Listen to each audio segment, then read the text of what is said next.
Hi friends, it's Sunny, welcome. So before you watch the video, please comment below with whether you're more interested in learning the leads part, the follows part, both parts, and if you're more interested in just the basics, heels, toes, and steps, or more intricate technique involved in competing and making dancing dynamic. That'd be very helpful for me to post future videos that are most helpful for you. So let's get started. The concept I want to take a quick peek at today is timing and a different way we can conceptualize it to improve our dancing.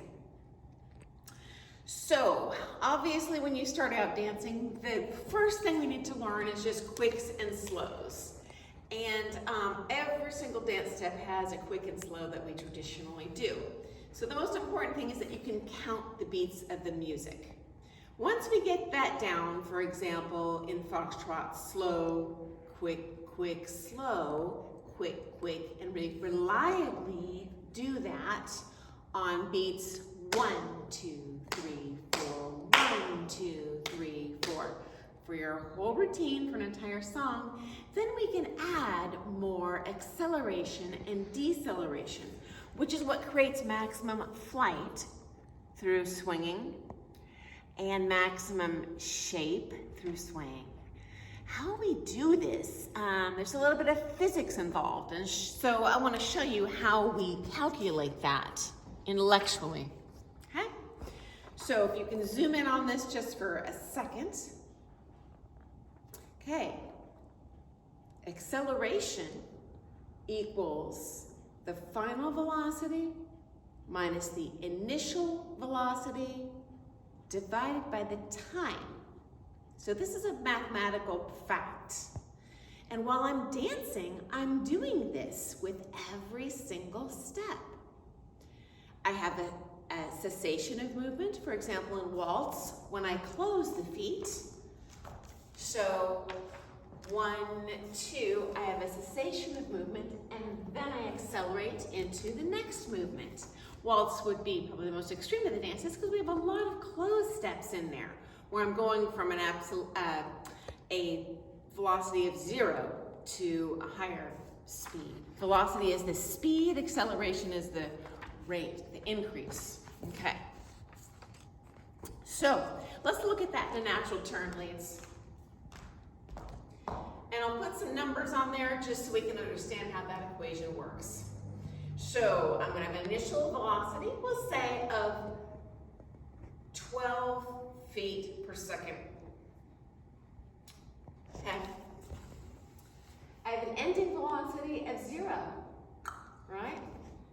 So, and we have acceleration, we have deceleration. So in this case, I'm switching from 12 miles an hour to 0 miles an hour. Or excuse me, 12 feet per second to 0 feet per second. So 12 minus 0 equals 12. It's a waltz, so that would take me 3 seconds. So 12 divided by 3 is 4 feet per second squared. So that's how I'm calculating how much acceleration I'm going to have in there, and deceleration. Leads, if you're not dancing on time, as lady, I have a very difficult time predicting A, when to step, and B, when to accelerate.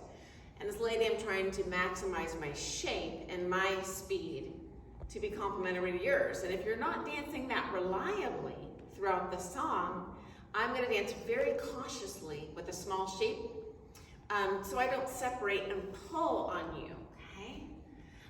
And ladies, while you're dancing, you're calculating this in your head. Final velocity minus initial velocity divided by time equals how fast should I be going. I don't want to go early, ladies, so this would be when I'm on the inside of the turn. We'll say natural turn, ladies. Too fast, acceleration. Then I arrive early, and I have an awkward freeze before I go into the next step. I also don't want to arrive too late and calculate the acceleration too late. I'll show that in steps 4, 5, 6 of a spin turn, ladies. If I go 4, 5, 6 and I arrive late, I haven't quite got around the partner I'm gonna end up a little bit in front of him, and he's gonna have to take his arm to finish out that rotation. And you'll think he's pulling on you, but it's actually not his fault.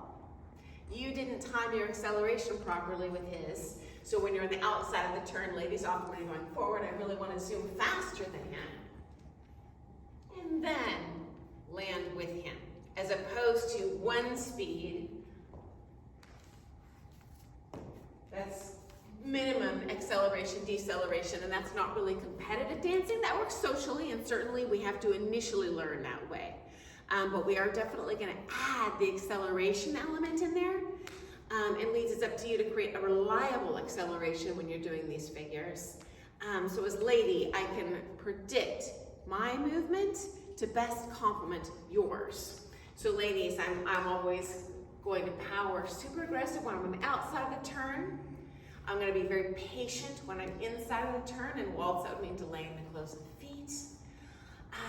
And then ladies, I want my head to be the very last thing to arrive, so that there's never a cessation in the movement.